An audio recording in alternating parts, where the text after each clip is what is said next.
Mpendwa mfuatiliaji wa mfululizo wa masomo haya kesha la asubuhi, ninakusalimu kwa jina lipitalo majina yote.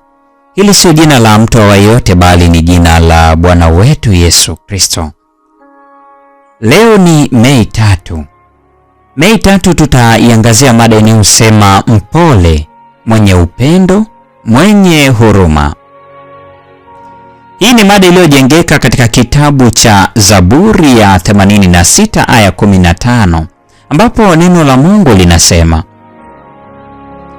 lakini wewe Bwana u Mungu wa rehema na neema, mvumilivu, mwingi wa fadhili na kweli. Tuombe. Baba yetu mtakatifu, ketie mahali pasiri juu mbinguni, jina lako litukuzwe. Ufalme wako uje, mapenzi yako yatimizwe hapa duniani kama huko mbinguni. Utupe leo riziki yetu, utusamehe deni zetu kama sisi nasi tuwasamehevyo wadeni wetu. Usitutie majaribuni, lakini utuokoe na yule mwovu. Kwa kuwa ufalme ni wako na nguvu na utukufu hata milele. Amina.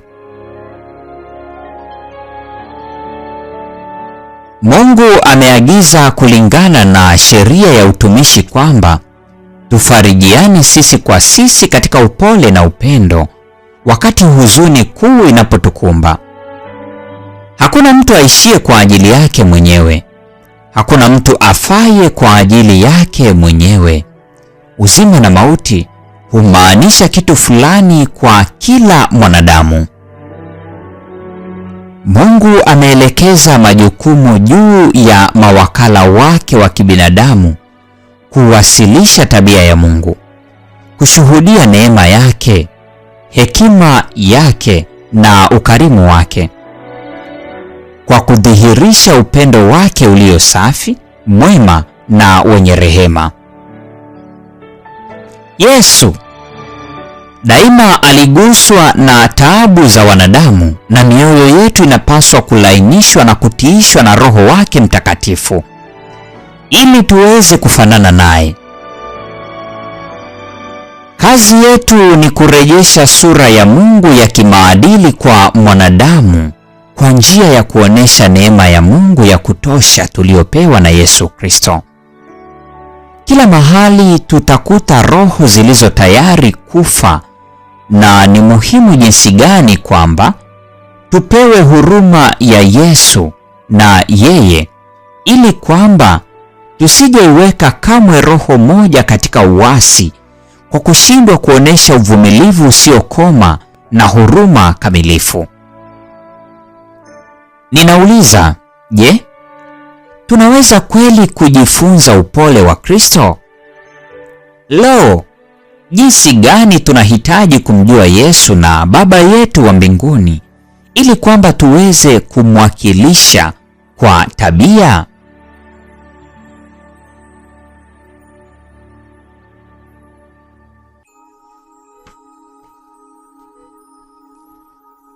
Yesu anatuita tuje kwake, si ili kutuburudisha kwa neema na kuwepo kwake kwa saa chache na kisha kutuagiza kutoka katika nuru yake ili kutembea mbali na yeye katika huzuni na majonzi. La hasha, hapana. Anatuambia kwamba ni lazima tukae pamoja naye na yeye pamoja nasi. Popote pale ambapo kazi yake inapaswa kufanyika, yeye yupo. Mpole, mwenye upendo na mwenye huruma. Ameandaa kwa ajili yako na mimi mahali pa makao ya kudumu ndani yake mwenyewe. Yeye ni kimbilio letu.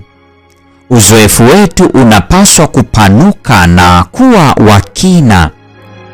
Yesu amefungua ukamilifu wote wa Mungu wa upendo wake usioelezeka, na anakuambia wafanya kazi pamoja na Mungu.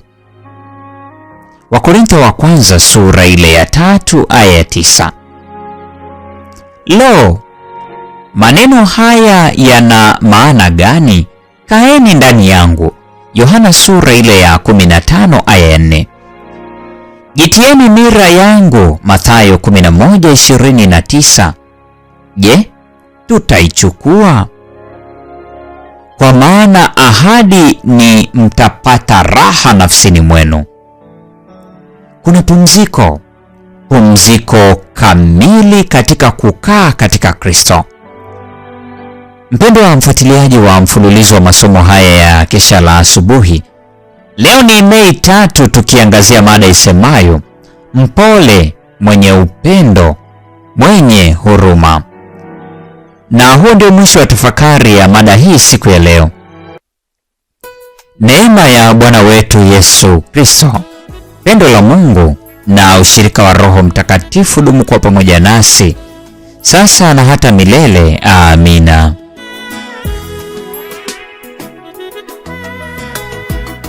Waogopa kifo, wadhani kwamba mwisho kuishi.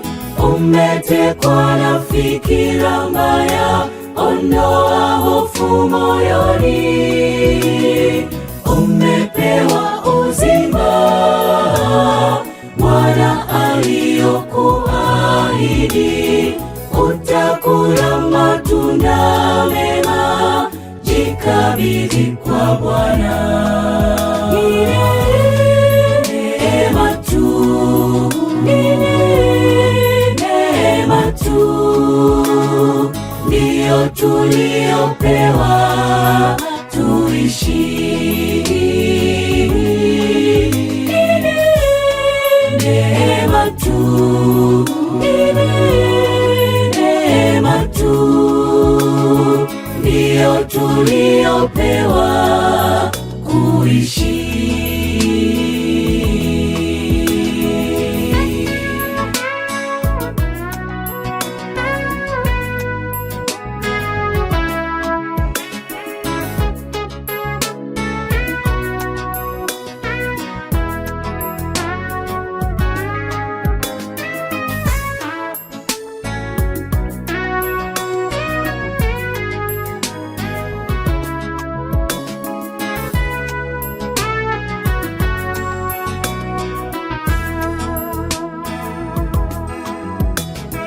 Kuna nyakati tumepita, muda mgumu usioelezeka, lakini tunalo tumaini, yote ni ya kitambo. Tumetanga pasipo dira, hatufahamu tunakoenda, lakini tunayo faraja kuu, Bwana ni mkombozi. Neema tu, neema tu ndiyo tuliopewa tuishi. Neema tu, neema tu ndiyo tuliopewa kuishi. Mpango wa Mungu wa ukombozi ulikuwa mwema, akashuka duniani kumtafuta wanadamu. Aliacha vyote, enzi na utukufu, aliacha vyote, enzi na utukufu.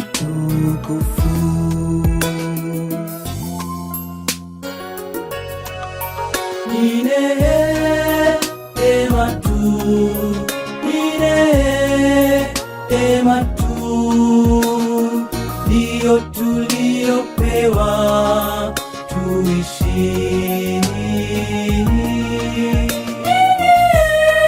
Neema tu, neema tu ndiyo tuliopewa kuishi.